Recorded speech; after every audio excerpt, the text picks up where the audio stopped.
ಸ್ನೇಹಿತರೆ, ಇದು ಹಾಲು ಉತ್ಪಾದಕರ ಸಹಕಾರ ಸಂಘಗಳಿಗೋಸ್ಕರ ಈ ಎಕ್ಸೆಲ್ ರಿಪೋರ್ಟನ್ನು ಜನರೇಟ್ ಮಾಡಿದ್ದು. ಇದು ನಿಮಗೆ ಎಲ್ಲ ಥರ ಈಸಿ ಆಗುತ್ತೆ ಸ್ನೇಹಿತರೆ. ಇದೊಂದು ನಾವು ಕ್ಯಾಶ್ ಬುಕ್ ಅಂತ ಹೇಳ್ತೀವಲ್ಲ, ಅಥವಾ ಕ್ಯಾಶ್ ಬುಕ್ ಅಂತ ಹೇಳ್ತೀವಿ. ನಿಮಗೆ ಕ್ಯಾಶ್ ಬುಕ್ ಅಥವಾ ಫೈನಾನ್ಷಿಯಲ್ ರಿಪೋರ್ಟ್ಸ್ ಜನರೇಟ್ ಮಾಡೋದಕ್ಕೆ ತುಂಬ ಈಸಿ ಆಗಿದೆ ಸ್ನೇಹಿತರೆ, ಸುಲಭಕರ ಆಗಿದೆ. ನಾನು ಇದರಲ್ಲಿ ಯಾವ ಥರ ಎಂಟ್ರ್ ಮಾಡಬೇಕಂತ ಹೇಳ್ತೀನಿ. ಇದು ಮಾಡೋ ಮುಂಚೆ ಸ್ವಲ್ಪ ಕಲಿಬೇಕಾಗುತ್ತೆ ಸ್ನೇಹಿತರೆ. ಅಂದರೆ ಇಲ್ಲಿ AELI ಅಂದರೆ ಅಸೆಟ್ಸು, ಎಕ್ಸ್ಪೆನ್ಸಸ್ಸು, ಲಯಬಿಲಿಟೀಸ್, ಇನ್ಕಮ್ಸು ಅಂದರೆ ಏನು ಅಂತ ನೀವು ಸ್ವಲ್ಪ ಅರ್ಥ ಮಾಡ್ಕೋಬೇಕಾಗುತ್ತೆ. ಆಮೇಲೆ ಕ್ಯಾಶ್ ಬುಕ್ಕು ಎಂಟ್ರಿ ಮಾಡಬೇಕಂದ್ರೆ ನಾವೇನು ಎಂಟ್ರಿ ಮಾಡಬೇಕು, ಈಗ ನಾವು ಎಕ್ಸಾಂಪಲ್ ನೋಡ್ತೀವಿ. ಇಲ್ಲಿ ತೋರಿಸ್ತೀನಿ ನೋಡಿ ಸ್ನೇಹಿತರೆ. ನೀವು ಡೈಲಿ ಕಲೆಕ್ಷನ್ ಮಾಡ್ತೀರಲ್ಲ ಸಂಘಗಳಿಂದ, ರೈತರಿಂದ, ಅದು ಎಂಟ್ರಿ ಮಾಡಬೇಕಾಗುತ್ತೆ. ಮತ್ತು ನಾವು ಡೈಲಿ ಏನನ್ನ ಖರೀದಿ ಮಾಡಿದ್ರು, ಡೈಲಿ ಏನನ್ನ ಮಾರಾಟ ಮಾಡಿದ್ರು, ಏನು ನಮಗೆ ಬರಬೇಕಾಗಿದ್ರು, ಇಲ್ಲಿ ನಾವು ಕೊಡ್ತಕ್ಕಾಗಿದ್ರು ಕೂಡ ಡೈಲಿ ಈ ಕ್ಯಾಶ್ ಬುಕ್ನಲ್ಲಿ ಎಂಟ್ರಿ ಮಾಡಬೇಕಾಗುತ್ತೆ ಸ್ನೇಹಿತರೆ. ಎಂಟ್ರಿ ಮಾಡಿದ್ಮೇಲೆ ನಮ್ಗೆ ಆಟೋಮೆಟಿಕ್ಕು ರಿಸಿಪ್ಷನ್ ಪೇಮೆಂಟ್ಸ್ ಅಂದರೆ ಟ್ರಯಲ್ ಬ್ಯಾಲೆನ್ಸ್ ಜನ್ರೇಟ್ ಆಗುತ್ತೆ ಸ್ನೇಹಿತರೆ. ಈ ಕಡೆ ಇಲ್ಲಲ್ಲ ಓಪನಿಂಗ್ ಬ್ಯಾಲೆನ್ಸು, ನಾವಿಲ್ಲೆಲ್ಲ ಓಪನಿಂಗ್ ಬ್ಯಾಲೆನ್ಸ್ ಹಾಕಬೇಕಾಗುತ್ತೆ. ಪ್ರಾರಂಭದಾಸ ಅಂತಿಲ್ಲ, ಓಪನಿಂಗ್ ಬ್ಯಾಲೆನ್ಸ್ ಹಾಕಬೇಕಾಗುತ್ತೆ. ಆಮೇಲೆ ಜಮ್ ಕಡೆ ನಾವು ಕ್ಯಾಶ್ ಬುಕ್ನಲ್ಲಿ ಎಂಟ್ರಿ ಮಾಡಿದರೆ ಆಟೋಮೆಟಿಕ್ ಜಮಾ ಏನು ಎಂಟ್ರಿ ಮಾಡಿದ್ರು ಕೂಡ ಟೋಟಲಾಗಿ ಇಲ್ಲಿ ಬರುತ್ತೆ. ಆಮೇಲೆ ಟೋಟಲ್ ಖರ್ಚು ಏನಿದ್ರು ಕೂಡ ಟೋಟಲ್ ಖರ್ಚಾಗಿ ಇಲ್ಲಿ ಬರುತ್ತೆ. ಆಮೇಲೆ ನಿಮಗೆ ಅಂತಿಮ ಮೊತ್ತ ಏನಿರುತ್ತಲ್ಲ ಅದು ಇಲ್ಲಿ ಶೋ ಆಗುತ್ತೆ ಸ್ನೇಹಿತರೆ ಇದರಲ್ಲಿ. ಆನಂತರ ಇದು ಎಂಟ್ರಿ ಮಾಡೋದು ಬೇಕಾಗಿಲ್ಲ ಸ್ನೇಹಿತರೆ. ಓನ್ಲಿ ಇದರಲ್ಲಿ ಪ್ರಾರಂಭ ಮೊತ್ತೊಂದೇ ಎಂಟ್ರಿ ಮಾಡಬೇಕಾಗುತ್ತೆ. ಅಂದರೆ ನಮ್ಮ ಪ್ರಾರಂಭ ಆಸ್ತಿ ಆಗಲಿ, ಪ್ರಾರಂಭ ಲಯಬಿಲಿಟೀಸ್ ಆಗಲಿ, ಅಂದರೆ ನಮಗೆ ಪ್ರಾರಂಭ ಎದಕ್ಕೆ ಎಂಟ್ರಿ ಮಾಡಬೇಕಂದ್ರೆ ನಮಗೆ ಬ್ಯಾಲೆನ್ಸ್ ಶೀಟ್ ಜನರೇಟ್ ಆಗಬೇಕಲ್ಲ, ಅದಕ್ಕೋಸ್ಕರ ಪ್ರಾರಂಭ ದಾಸ್ತಾನದು ಎಂಟ್ರಿ ಮಾಡಬೇಕಾಗುತ್ತೆ. ನಾವಿಲ್ಲಿ ಕ್ಯಾಶ್ ಬುಕ್ ಜನರೇಟ್ ಮಾಡಿದ್ಮೇಲೆ ರಿಸಿಪ್ಷನ್ ಪೇಮೆಂಟ್ ಆಟೋಮೆಟಿಕ್ ಅದೇ ಜನರೇಟ್ ಆಗುತ್ತೆ. ಆಮೇಲೆ ಟ್ರೇಡಿಂಗ್ ಆ್ಯಂಡ್ P&L ನಾವು ಏನು ಮಾಡೋದು ಬೇಕಾಗಿಲ್ಲ ಸ್ನೇಹಿತರೆ. ಇದರಲ್ಲಿ ಕ್ಯಾಶ್ ಬುಕ್ನಾಗ ಏನು ಎಂಟ್ರಿ ಮಾಡ್ತೀವಲ್ಲ, ಎಂಟ್ರಿ ಮಾಡಿದ ಮುಂದೆ ಇಲ್ಲಿ ಓಪನಿಂಗ್ ಬ್ಯಾಲೆನ್ಸ್ ಹಾಕಿದ ಮೇಲೆ ಟ್ರಯಲ್ ಬ್ಯಾಲೆನ್ಸ್ ಆಟೋಮೆಟಿಕ್ ಜನರೇಟ್ ಆಗುತ್ತೆ ಸ್ನೇಹಿತರೆ. ಟ್ರಯಲ್ ಬ್ಯಾಲೆನ್ಸ್ ಅಂದರೆ trading and P&L account automatic generate ಆಗುತ್ತೆ. ಅಸೆಟ್ಸ್ ಆಗಲಿ, ಅದು ಓಪನಿಂಗ್ ಬ್ಯಾಲೆನ್ಸು, ಅದು ಓಪನಿಂಗ್ ಸ್ಟಾಕು, ಕ್ಲೋಸಿಂಗ್ ಸ್ಟಾಕು, ಆಮೇಲೆ direct expenses, direct incomes automatic generate ಆಗುತ್ತೆ. ಆಮೇಲೆ ಇದಾಗಿದ ಮೇಲೆ ಟ್ರೇಡಿಂಗ್ ಅಕೌಂಟ್ ಆದಮೇಲೆ ಆಟೋಮೆಟಿಕ್ ಲಾಭಕ್ಕೆ ಬರುತ್ತೆ ಸ್ನೇಹಿತರೆ. ಆಟೋಮೆಟಿಕ್ ಲಾಭ ಜನರೇಟ್ ಆಗುತ್ತೆ. ಆಮೇಲೆ ಇಲ್ಲಿ ಕೆಳಗೆ ಬನ್ನಿ, ಇಲ್ಲಿದೆಲ್ಲ ಲಾಭ ಹಾನಿ. P&L ಅಕೌಂಟ್ ಆಟೋಮೆಟಿಕ್ ಜನರೇಟ್ ಆಗುತ್ತೆ. P&L ಅಕೌಂಟ್ ಜನರೇಟ್ ಆಗಿದ ಮೇಲೆ ಲಾಸ್ಟಿಗೆ ನಮಗೆ ಬ್ಯಾಲೆನ್ಸ್ ಶೀಟ್ ಜನರೇಟ್ ಆಗುತ್ತೆ ಸ್ನೇಹಿತರೆ. ಬ್ಯಾಲೆನ್ಸ್ ಶೀಟು ನಾವೇನು ಮಾಡೋದು ಬೇಕಾಗಿಲ್ಲ ಸ್ನೇಹಿತರೆ. ಓನ್ಲಿ ಕ್ಯಾಶ್ ಬುಕ್ನಲ್ಲಿ ಎಂಟ್ರಿ ಮಾಡಬೇಕಷ್ಟೇ. ಎಂಟ್ರಿ ಮಾಡಿದರೆ ಬ್ಯಾಲೆನ್ಸ್ ಶೀಟ್ ಆಟೋಮೆಟಿಕ್ ಜನರೇಟ್ ಆಗುತ್ತೆ. ಈಗ ಒಂದು ಎಕ್ಸಾಂಪಲ್, 1 ಮಂತ್, ಇದು ಆ್ಯಕ್ಚುಲಿ ಎಲ್ಲ 1 ಮಂತ್ ಇರುತ್ತೆ ಸ್ನೇಹಿತರೆ. ಇಲ್ಲಿ ತೋರಿಸ್ತೀನಿ ನೋಡಿ. ಇಲ್ಲಿ 1ನೇ ತಾರೀಕು ಇದೆಯಲ್ಲ, 1ನೇ ತಾರೀಕು 4ನೇ ತಿಂಗಳ, ಇಲ್ಲಾದಮೇಲೆ 2ನೇ ತಾರೀಕಿಗೆ ಬಂದಿದೆ ನೋಡಿ. ಇಲ್ಲೇನು ಕ್ಲೋಸಿಂಗ್ ಬ್ಯಾಲೆನ್ಸ್ ಇದ್ದರೆ ಇಲ್ಲಿ ಆಟೋಮೆಟಿಕ್ಗೆ ಓಪನಿಂಗ್ ಬ್ಯಾಲೆನ್ಸ್ಗೆ ಜನರೇಟ್ ಆಗುತ್ತೆ. ನೆಕ್ಸ್ಟ್ ಡೇಗೆ ಓಪನಿಂಗ್ ಬ್ಯಾಲೆನ್ಸ್ ಹೋಗುತ್ತೆ. ಆ ಥರ ನೀವು ಒಂದೊಂದು ದಿನ ಮಾಡ್ಕೊತ ಹೋಗಬೇಕು. ಇದು ಆ್ಯಕ್ಚುಲಿ 1 ತಿಂಗಳ ಶೀಟ್ ಇರುತ್ತೆ ಸ್ನೇಹಿತರೆ. ಇದೆಲ್ಲ 1 ತಿಂಗಳ ಶೀಟು. ನೀವು ಇದು ಮಾಡಿದ ಮೇಲೆ, ಇದು ಜನರೇಟ್ ಆಗಿದ ಮೇಲೆ ಈ ಶೀಟ್ ಕ್ಲೋಸ್ ಮಾಡಿ ಇನ್ನೊಂದು ಶೀಟ್ಗೆ ಹೋಗಿದ್ರೆ, ಇದು ಒಂದು ಏಪ್ರಿಲ್ ತಿಂಗಳು ಮುಗೀತು. ಆಮೇಲೆ ಮೇ ತಿಂಗಳು ಓಪನ್ ಮಾಡ್ಕೊಂಡ್ರೆ ಈ ಶೀಟ್ನಲ್ಲಿ ಇರೋದೆಲ್ಲ ಕ್ಲೋಸಿಂಗ್ ಬ್ಯಾಲೆನ್ಸ್ ಅಲ್ಲಿ ಓಪನಿಂಗ್ ಬ್ಯಾಲೆನ್ಸ್ ಆಗಿ ಹೋಗಿ ಮತ್ತು ನಮಗೆ 1 ಇಯರ್ದು ಆಟೋಮೆಟಿಕ್ ನಮ್ಗೆ ಅಲ್ಲೇ ಜಮ ಖರ್ಚು, ಟ್ರೇಡಿಂಗ್ ಅಕೌಂಟು, ಬ್ಯಾಲೆನ್ಸ್ ಶೀಟು ಇವೆಲ್ಲ ರೆಡಿ ಆಗಿಬಿಡುತ್ತೆ ಸ್ನೇಹಿತರೆ. ಬ್ಯಾಲೆನ್ಸ್ ಶೀಟ್ ಎಲ್ಲ ರೆಡಿ ಆಗುತ್ತೆ. ಫೈನಾನ್ಷಿಯಲ್ ರಿಪೋರ್ಟ್ಸ್ ಎಲ್ಲ ಆಟೋಮೆಟಿಕ್ ರೆಡಿ ಆಗ್ತವೆ. ನಾನು ಇದೆಲ್ಲ ಎಕ್ಸೆಲ್ನಲ್ಲಿ ಮಾಡೋಕ್ಕೆ ಕಾರಣ, ಈಗ ಸಣ್ಣ ಸೊಸೈಟಿಗಳಿರ್ತವೆ, ಸಣ್ಣ ಸಂಘಗಳಿರ್ತವೆ, ಅವುಗಳಿಗೆ ಏನಂದರೆ ಇನ್ನೂ ಸಾಫ್ಟ್ವೇರ್ ಕೊಟ್ಟಿರೋಗಿಲ್ಲ, ಮತ್ತು ಕೆಲವು ಮಂದಿ ಸಾಫ್ಟ್ವೇರ್ ಖರೀದಿ ಮಾಡೋಕ್ಕೆ ಅಮೌಂಟ್ ಇರೋಗಿಲ್ಲ. ನಮ್ಗೆ ಸಾಫ್ಟ್ವೇರ್ ಬೇಕಾಗಿಲ್ಲ ಸ್ನೇಹಿತರೆ. ಇದಕ್ಕೆ ನಾವು ಎಕ್ಸೆಲ್ನಲ್ಲೆಲ್ಲ ರೆಡಿ ಮಾಡ್ಕೊಂಬಿಟ್ಟಿವಲ್ಲ. ಈಗ ಸಾಫ್ಟ್ವೇರ್ನಲ್ಲಿ ಎಂಟ್ರಿ, ಈಗ ನೀವು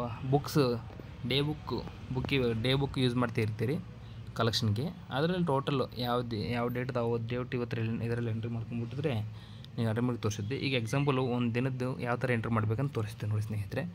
ನೀವು ಇಲ್ಲೂ ಹಾಲು ಖರೀದಿ ಬರುತ್ತೆ. ಇಲ್ಲಿ ಹಾಲು ಈ ಕಡೆ ಖರೀದಿ ಖಾತೆ, ಆ ಕಡೆ ಮಾರಾಟ ಖಾತೆ.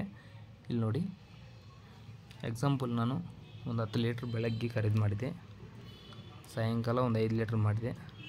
ನಿಮ್ಗೆ ಆಟೋಮೆಟಿಕ್ ಇಲ್ಲಿ 15 ಲೀಟ್ರ್ ಕರಿಯಾಗಿದೆ. ಈ ಕಡೆ ಎರಡು ಕಡೆ ಟ್ಯಾಲಿ ಹಾಕಬೇಕಲ್ಲ, 2 ಕಡೆ ಬರುತ್ತೆ. ಎಷ್ಟು? 10 ಲೀಟ್ರಿಗೆ 500, ಇಲ್ಲೇ 5 ಲೀಟ್ರಿಗೆ 200. ಟೋಟಲ್ ಖರೀದಿ ಮಾಡಿದ್ದು ನಾವು 700 ರೂಪಾಯಿ. ಇಲ್ಲೇ ಎರಡು ಕಡೆ ಬರುತ್ತೆ ಸ್ನೇಹಿತರು. ಅದಕ್ಕಂದ್ರೆ 2 ಕಡೆ ಟ್ಯಾಲಿ ಆಗಬೇಕಲ್ಲ.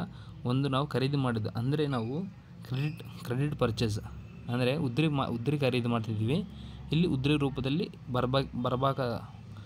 ಬರಬೇಕಿದ್ದಂತ ತೋರ್ಸಕತ್ತೀವಿ ಇದರಲ್ಲಿ ಕಡೆ ಸೈಡು. ಆಮೇಲೆ ನಾವು ಸ್ಥಳೀಯಲ್ಲಿ ಮಾರಾಟ ಮಾಡ್ತೀವಿ. ಇದರಲ್ಲಿ ಒಂದು ಎಷ್ಟು 50 ರೂಪಾಯಿ ಲೀಟ್ರ್ ಅನ್ಕೊಂಡ್ರು ಒಂದು 10 ಲೀಟ್ರಲ್ಲ 10 ಲೀಟ್ರ್ ಮಾರೀವಿ ಅಂದರೆ ಆಟೋಮೆಟಿಕ್ 500 ಬರುತ್ತೆ. ನಾವು ಮಾರಾಟ ಮಾಡಿದಷ್ಟು 500 ಮಾರಾಟ ಮಾಡಿದ್ದೀವಿ. ಇನ್ನೆಷ್ಟು ಇರುತ್ತೆ 200 ಏನು ಮಾಡಿದ್ವಿ ನಾವು ಒಕ್ಕೂಟಕ್ಕೆ ಕಳಿಸಿರ್ತೀವಿ 200.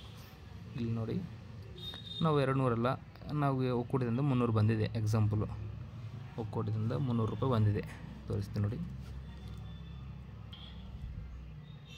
ನಾವು ಎಲ್ಲಿಂದ ಬಂದಿದೆ ಒಕ್ಕೂಟದಿಂದ ಅಂದರೆ ನಾವು ಎಲ್ಲಿ ಒಕ್ಕೂಟದಿಂದ ಬಂದಿದ್ದಲ್ಲ, ಇಲ್ಲಿ ನಾವು ಎಂಟ್ರಿ ಮಾಡಬಾರ್ದು. ಇಲ್ಲಿ ಒಂದು ನಂಬರ್ ಹಾಕಿದ್ರೆ ಸಾಕು. ಎಲ್ಲಿಂದ ಬಂದಿದೆ ಒಕ್ಕೂಟದಿಂದ ಬಂದಿದೆ. ಒಕ್ಕೂಟದ ಏನಿದೆ ಅದು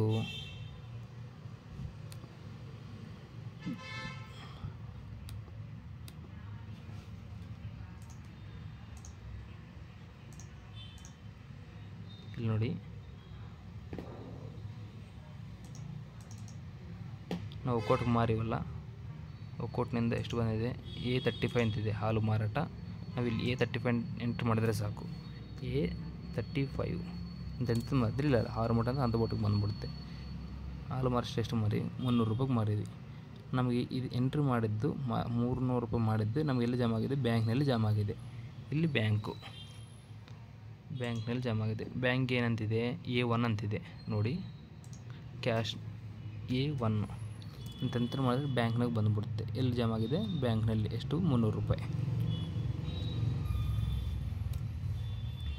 ನಾವು ಈಗ ಎಂಟ್ರ್ ಮಾಡಿದ್ವಲ್ಲ ಹಾಲು ಮಾರಾಟ 300 ರೂಪಾಯಿ ಎಂಟ್ರ್ ಮಾಡಿದ್ವಿ. ನಮಗೆ ಈಗ ನೋಡಿ ಎಷ್ಟು ಖರೀದಿ ಮಾಡಿದ್ವಿ, ಎಷ್ಟು ಮಾರಾಟ ಮಾಡಿದ್ವಿ, ನಮ್ಗೆ ಎಷ್ಟು ಲಾಭ ಬರಬೇಕಂತ ನಿಮಗೆ ಗೊತ್ತಾಗ್ಬಿಡುತ್ತೆ. 700 ಖರೀದಿ ಮಾಡಿದ್ವಿ, 700 ರೂಪಾಯಿ 500 ರೂಪಾಯಿ ಮಾರಾಟ, 500 ರೂಪಾಯಿ ತಲೆಯಲ್ಲಿ ಮಾರಾಟ ಮಾರಿದ್ವಿ, 300 ರೂಪಾಯಿ ಒಕ್ಕೂಟಕ್ಕೆ ಮಾರಾಟ ಮಾಡಿದ್ವಿ. ಈಗ ಎಷ್ಟು ಮಾರಿದ್ವಿ 800 ರೂಪಾಯಿ ಮಾರಾಟ ಮಾಡಿದ್ವಿ. ನಮ್ಗೆ ಖರೀದಿ ಮಾಡಿದ್ದು 700 ರೂಪಾಯಿ. ನಮಗೆ ಈಗ 100 ಲಾಭ ಆಗುತ್ತೆ. ಟ್ರೇಡಿಂಗ್ ಅಕೌಂಟ್ಗೆ ಬನ್ನಿ. ಈ ರಿಸಿಪ್ಷನ್ ಪೇಮೆಂಟ್ಸ್ನಾಗ ಆಟೋಮೆಟಿಕ್ ನಾವು ಎಲ್ಲಿ ಎಂಟ್ರ್ ಮಾಡಿದ್ದು ಇಲ್ಲಿ ಗೊತ್ತಾಗ್ಬಿಡುತ್ತೆ. ಟೋಟಲ್ಗೆ ಬಂದುಬಿಡಿ, ಟೋಟಲ್ನಲ್ಲಿ ಬಂದುಬಿಡುತ್ತೆ ಎಲ್ಲ. ನಾವೆಲ್ಲೆಲ್ಲಿ ಎಂಟ್ರ್ ಮಾಡಿರ್ತೀವಲ್ಲ ಅಲ್ಲಿ ಇಲ್ಲಿ ಬಂದುಬಿಡುತ್ತೆ. ಎಂಟ್ರಿ ಆಗಿದ್ಮೇಲೆ ನಮಗೆ CB 500 ಇದೆ ನೋಡಿ. ಯಾಕಂದರೆ ನಾವು ಕ್ಯಾಶ್ ಪರ್ಚೇಸ್ ಮಾಡಿದ್ದೀವಿ, ಅಂದರೆ ಕ್ರೆಡಿಟ್ ಪರ್ಚೇಸ್ ಮಾಡಿದ್ದೀವಿ. ಈ ಕ್ರೆಡಿಟ್ ಪೇಮೆಂಟ್ ಕೊಟ್ಟಿಲ್ಲ ಅವ್ರಿಗೆ. ಈಗ ರೈತರಿಗೆ ಪೇಮೆಂಟ್ ಕೊಡಬೇಕಿತ್ತು. ರೈತರಿಗೆ ಪೇಮೆಂಟು ಎಲ್ಲಿದೆ, ರೈತರಿಗೆ ಪೇಮೆಂಟ್ ಬಂದು L2 ಏನಿರುತ್ತೆ ಅಲ್ಲ ಅದರಲ್ಲಿ ರೈತರಿಗೆ ಪೇಮೆಂಟ್ ಬಂದು L2 ಬಾಕಿ ಅಂತ ತೋರಿಸಿವಿ. ಈಗ L2 ಕೊಟ್ಬಿಟ್ಟಿವಿ 500. ಈಗ ನಮಗೇನಾಗುತ್ತೆ CB 0 ಆಗಿಬಿಡುತ್ತೆ. ಟ್ರೇಡಿಂಗ್ ಇಲ್ಲಿ ನೋಡಿ CB 0 ಆಗಿಬಿಡುತ್ತೆ. ನಾವು ಎಲ್ಲೆಲ್ಲಿ ಏನೇನು ಎಂಟ್ರ್ ಮಾಡಿದೆವೋ ಇಲ್ಲಿ ಟೋಟಲಾಗಿ ಬಂದುಬಿಡುತ್ತೆ ಸ್ನೇಹಿತರೆ.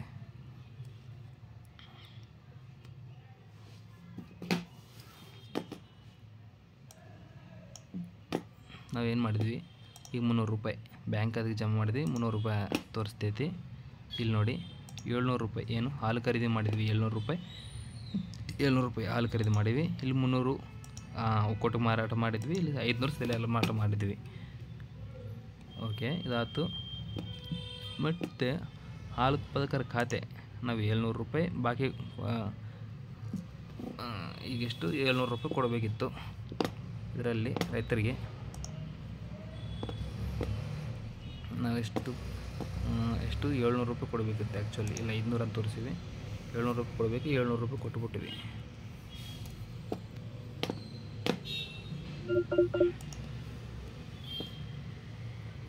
₹700 ಕೊಡಬೇಕಿತ್ತು. 700 ರೂಪಾಯಿ ಕೊಟ್ಬಿಟ್ಟು 0 ಆಗಿಬಿಡುತ್ತೆ. ನಮಗೆ ಮೈನಸ್ ಬರ್ತಿದೆ. ಮೈನಸ್ ಅದಕ್ಕೆ ಬರ್ತಿದೆ ಅಂದರೆ 700 ರೂಪಾಯಿ ಖರೀದಿ ಮಾಡಿದ್ವಿ. 700 ರೂಪಾಯಿ ಕೊಡಬೇಕಿತ್ತು. 700 ರೂಪಾಯಿ ಕೊಟ್ಟುಬಿಟ್ಟಿವಿ. ಆಯಿತಾ,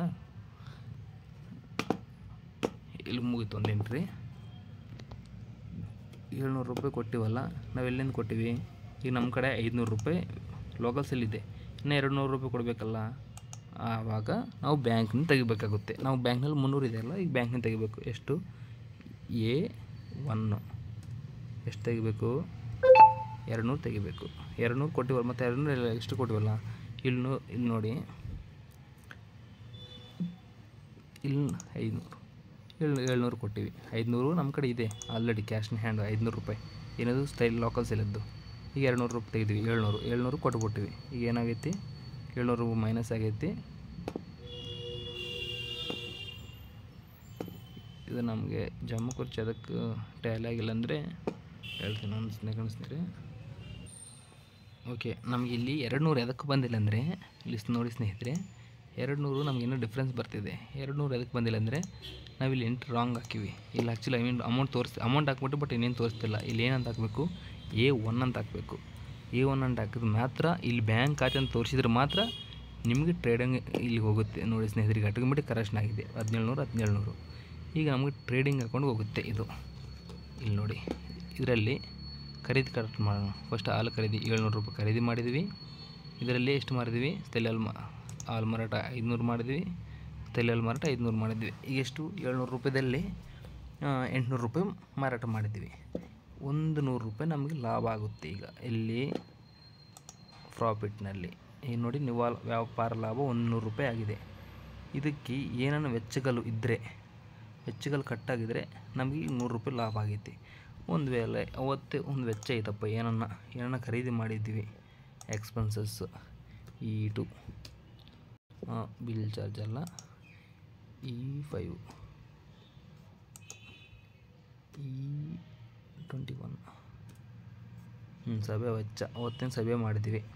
ಎಷ್ಟು 50 ರೂಪಾಯಿ ಖರ್ಚು ಹಾಕಿದ್ವಿ ಅಂದರೆ ನಮಗೆ ಏನಾಗುತ್ತೆ, ಅಲ್ಲಿ ಟ್ರೇಡಿಂಗ್ ಅಕೌಂಟ್ಗೆ ಹೋಗಿ P&Lಗೆ 50 ರೂಪಾಯಿನೇ ಲಾಭ ಬರುತ್ತೆ. ಯಾಕಂದ್ರೆ ನಮ್ಗೆ ಇಲ್ಲಿ 50 ರೂಪಾಯಿ ಖರ್ಚಾಗಿದೆ. ಇಲ್ಲಿ ನೋಡಿ, 50 ರೂಪಾಯಿ ಕ್ಯಾಶ್ ಬುಕ್ನ ಖರ್ಚು ಹಾಕಿಲ್ಲ, ಇಲ್ಲಿ ಆಟೋಮೆಟಿಕ್ ಖರ್ಚು ಬಂದುಬಿಟ್ಟಿದೆ. ಖರ್ಚು ಬಂದ ಮೇಲೆ ಅಲ್ಲಿ 0 ಆಗೈತಿ. ನಮ್ಗೆ ಏನೀಗ ಆಸ್ತಿ ಬ್ಯಾಲೆನ್ಸ್ ಶೀಟ್ಗೆ ಹೋಗ್ರಿ. ಬ್ಯಾಲೆನ್ಸ್ ಶೀಟ್ನಲ್ಲಿ ಏನು ತೋರಿಸುತ್ತೆ, ಬರ್ತಕ್ಕಗಳು ಕೊಡ್ತಕ್ಕಗಳು ಮಾತ್ರ ತೋರಿಸುತ್ತೆ, ಇನ್ನೇನು ತೋರಿಸಲ್ಲ. ಇಲ್ಲಿ ನೋಡಿ, ಕೈಯಲ್ಲಿ ನಗದು ಶಿಲ್ಕು 50 ರೂಪಾಯಿ ತೋರಿಸ್ತಿದೆ. ಯಾಕಂದರೆ ನಾವಿಲ್ಲಿ ನೋಡಿ 50 ರೂಪಾಯಿ ನಾವು ಖರ್ಚು ಹಾಕಿವಿ, ಮೈನಸ್ನಾಗ ಐತಿ. 50 ರೂಪಾಯಿ ಖರ್ಚು ಹಾಕಿವಲ್ಲ, ಇಲ್ಲಿ ಖರ್ಚು ಹಾಕ್ಬಿಟ್ಟು, ಬಟ್ ನನ್ನ ಕಡೆ ಅಮೌಂಟ್ ಇಲ್ಲ. ಈಗ 1 ರೂಪಾಯಿ ಕೂಡ ಕೈಯಾಗೆ ಹೆಂಗೆ ಖರ್ಚು ಹಾಕಿವಿ. ಈಗ ಬ್ಯಾಂಕ್ನಿಂದ ತೆಗೋಬೇಕು, A1 ತೆಗಿಬೇಕು, ಖರ್ಚು ಹಾಕಬೇಕು 50 ರೂಪಾಯಿ. ಈಗ ನೋಡಿ, ಈಗ 0 ಆಗುತ್ತೆ. ಈಗ 0 ಆಗಿದೆನಲ್ಲ. ಈಗ ನೋಡಿ ಬ್ಯಾಲೆನ್ಸ್ ಶೀಟ್ನಲ್ಲಿ ಅಂತಿಮ ಶುಲ್ಕ ಏನಿಲ್ಲ. ಬ್ಯಾಂಕ್ ಖಾತೆಯಲ್ಲಿ 50 ರೂಪಾಯಿ ಮಾತ್ರ. ನಮ್ಗೆ 100 ರೂಪಾಯಿ ಬಂದಿದೆ, 50 ರೂಪಾಯಿ ಖರ್ಚು ಹಾಕಿವಿ. ನಮಗೆ ಎಷ್ಟು 300 ರೂಪಾಯಿ ಬಂದಿದೆ. 200 ರೈತರಿಗೆ ಕೊಟ್ಟಿವಿ, 500 ರೂಪಾಯಿ 50 ರೂಪಾಯಿ ಖರ್ಚು ಹಾಕಿವಿ, 50 ರೂಪಾಯಿ ಉಳಿತು. ನಮಗೆ ಅಸೆಟ್ಸ್ನಲ್ಲಿ ಟೋಟಲ್ 50 ರೂಪಾಯಿ ಉಳಿತು. ಈಗ ಇದಕ್ಕೆ ಟ್ಯಾಲಿ ಆಗಬೇಕಲ್ಲ, 50 ರೂಪಾಯಿ ಕಡೆಗೆ ಟ್ಯಾಲಿ ಆಗಬೇಕು. ಈಗ ಟ್ಯಾಲಿ ಆಗಬೇಕಂದ್ರೆ ಏನಿಲ್ಲಿ 50 ರೂಪಾಯಿ ಲಾಭ ಇದೆ ನಮಗೆ, ಸಣ್ಣ ಲಾಭ. ಈಗಿನ ಲಾಭ ತಗೊಂಡು 50 ರೂಪಾಯಿ ಇದೆ, ಎರಡು ಟ್ಯಾಲಿ ಆಗಿಬಿಡುತ್ತೆ, ಆಟೋಮೆಟಿಕ್ ಟ್ಯಾಲಿ ಆಗುತ್ತೆ ಸ್ನೇಹಿತರೆ. ನಿಮ್ಗೆ ಏನು ಮಾಡೋದೇ ಬೇಕಿಲ್ಲ. ಟ್ರೇಡಿಂಗ್ ಅಕೌಂಟ್ ಆಗಲಿ, P&L ಆಗಲಿ, ಏನು ಮಾಡೋದು ಬೇಕಿಲ್ಲ. ನಾವೇನು ಕ್ಯಾಶ್ ಬುಕ್ ಒಂದಲೇ ಎಂಟ್ರಿ ಮಾಡಬೇಕಷ್ಟೇ. ಸಿಂಪಲಾಗಿ ಸ್ವಲ್ಪ ಕ್ಯಾಶ್ ಬುಕ್ ಎಂಟ್ರಿ ಮಾಡಬೇಕಷ್ಟೇ. ಸ್ವಲ್ಪ ಈಸಿ ಇರುತ್ತೆ, ಏನು ಕಷ್ಟ ಇರೋದಿಲ್ಲ. ನಮ್ಗೆ ಏನನ್ನ ಕ್ಲೋಸಿಂಗ್ ಬ್ಯಾಲೆನ್ಸ್ ಅಷ್ಟೇ ಇದ್ದರೆ ಏನನ್ನ, ಇಲ್ಲಿ ನೋಡಿ, ಈಗ ಇಲ್ಲಿ 50 ರೂಪಾಯಿ ಅಲ್ಲ, 100 ರೂಪಾಯಿ ತೆಗಿತೀವಿ ಅಂದರೆ ಈಗ 50 ರೂಪಾಯಿ ಖರ್ಚು ಹಾಕಿವಲ್ಲ, ಅಲ್ಲಿ ನಾವು ನೋಡಿ ಇನ್ನು 50 ರೂಪಾಯಿ ಏನಾಗುತ್ತೆ, CBಗೆ ಹೋಗುತ್ತೆ. ಈ CB ಕೈಯಲ್ಲಿದೆ ನನಗೆ, ಬ್ಯಾಲೆನ್ಸ್ ಶೀಟ್ನಲ್ಲಿ ನನ್ನ ಕೈಯಲ್ಲಿದೆ ಅಂತ ತೋರಿಸುತ್ತೆ. ಇಲ್ಲಿ ನೋಡಿರಾ, ಅಂತಿಮ ಶುಲ್ಕ ನನ್ನ ಕೈಯಲ್ಲೇ 50 ರೂಪಾಯಿ ಇದೆ ಅಂತ ತೋರಿಸ್ತಿದೆ. ಬ್ಯಾಂಕ್ನಲ್ಲಿ ಏನಿಲ್ಲ, ಯಾಕಂದ್ರೆ ನಾವು 50 ರೂಪಾಯಿ ತೆಗೆದುಬಿಟ್ಟಿನಿ ಬ್ಯಾಂಕ್ನಿಂದ, ಅದಕ್ಕೋಸ್ಕರ 50 ರೂಪಾಯಿ ನನ್ನ ಕೈಯಲ್ಲಿದೆ ಅಂತ ತೋರಿಸುತ್ತೆ. ಈ ಥರ ನಿಮ್ಗೆ ಆಟೋಮೆಟಿಕ್ ಜನರೇಟ್ ಆಗಿ ಸ್ನೇಹಿತರೆ. ಒಂದ್ಸಲ ಏನಿಲ್ಲ, ನೀವು ಸ್ವಲ್ಪ ಕಲಿಬೇಕಾಗುತ್ತೆ ಸ್ನೇಹಿತರೆ, ಅಷ್ಟೇ, ಇನ್ನೇನು ಬೇಕಿಲ್ಲ. ಸ್ವಲ್ಪ ಕಲಿಬೇಕಾಗುತ್ತೆ. ಕ್ಯಾಶ್ ಬುಕ್ನಲ್ಲಿ ನಾವು ಏನು ಎಂಟ್ರಿ ಮಾಡಿ, ಇಲ್ಲಿದ್ರಲ್ಲಿ ಏನು ಎಂಟ್ರಿ ಮಾಡ್ತೇವೋ ಅದೇ ಜನರೇಟ್ ಆಗುತ್ತೆ. ಬಟ್ ನಾವು ಇಲ್ಲಿ ಬ್ಯಾಂಕ್ ಖಾತೆ ನಮ್ಮ ಕನ್ನಡ ಬರೀದಲ್ಲಿ ಯಾವ ಥರ ಎಂಟ್ರಿ ಮಾಡ್ಬೇಕಂತ ಗೊತ್ತು, ನಿಮ್ಗೆ ಸಮಸ್ಯೆ ಬೇಕಾಗಿಲ್ಲ, ನಾನು ಹೇಳ್ಕೊಡ್ತೀನಿ. ಇಲ್ಲಿ ಬ್ಯಾಂಕ್ ಖಾತೆ ಅಂತ ಎಂಟ್ರಿ ಮಾಡೋದು ಬೇಕಾಗಿಲ್ಲ. ಓನ್ಲಿ ಇಲ್ಲಿ ನಂಬರ್ಸ್ ಇಲ್ಲಿರುತ್ತೆ, ಪ್ರಿಂಟ್ನಾಗಿರುತ್ತೆ, ಯಾವುದ್ರಾಗ ಏನಿದೆ. ಇವೆಲ್ಲ ಅಸೆಟ್ಸ್ ಅಂದರೆ ಆಸ್ತಿಗಳನ್ನಾಗ ಏನಿದೆ. ಮತ್ತು ಕೆಳಗೆ ಬಂದರೆ ಇಲ್ಲಿ ನೋಡಿ, ಎಕ್ಸ್ಪೆನ್ಸಸ್ ಯಾವ ನಂಬರ್ನಾಗ ಏನಿದೆ ಅಂತ ನೋಡ್ಕೊಂಬಿಡೋದು. ಆ ನಂಬರ್ ಹಾಕಿದ್ರೆ ಸಾಕು. ಈಗ ಏನಿದೆ, ಸಂಘದ ಬಾಡಿಗೆ E19 ಅಂತಿದೆ. ಇಲ್ಲಿ ನೋಡಿ, ಕ್ಯಾಶ್ ಬುಕ್ ಬನ್ನಿ, E19 ಸಂಘದ ಬಾಡಿಗೆ ಎಷ್ಟು, 500 ರೂಪಾಯಿ ಕೊಟ್ಟಿರಿ. ಆವಾಗ ಏನಾಗುತ್ತೆ ಸ್ನೇಹಿತರೆ, ಇಲ್ಲ ಮೈನಸ್ ಕ್ಲೋಸಿಂಗ್ ಬ್ಯಾಲೆನ್ಸ್ ಆಗುತ್ತೆ 450 ರೂಪಾಯಿ. ಈಗ ಬ್ಯಾಲೆನ್ಸ್ ಶೀಟಿಗೆ ಕೂಡ ಜನರೇಟ್ ಆಗುತ್ತೆ ನೋಡಿ, 450 ರೂಪಾಯಿ ಮೈನಸ್ ಕ್ಲೋಸಿಂಗ್ ಬ್ಯಾಲೆನ್ಸ್ ಆಗಿದೆ ಅಲ್ಲ.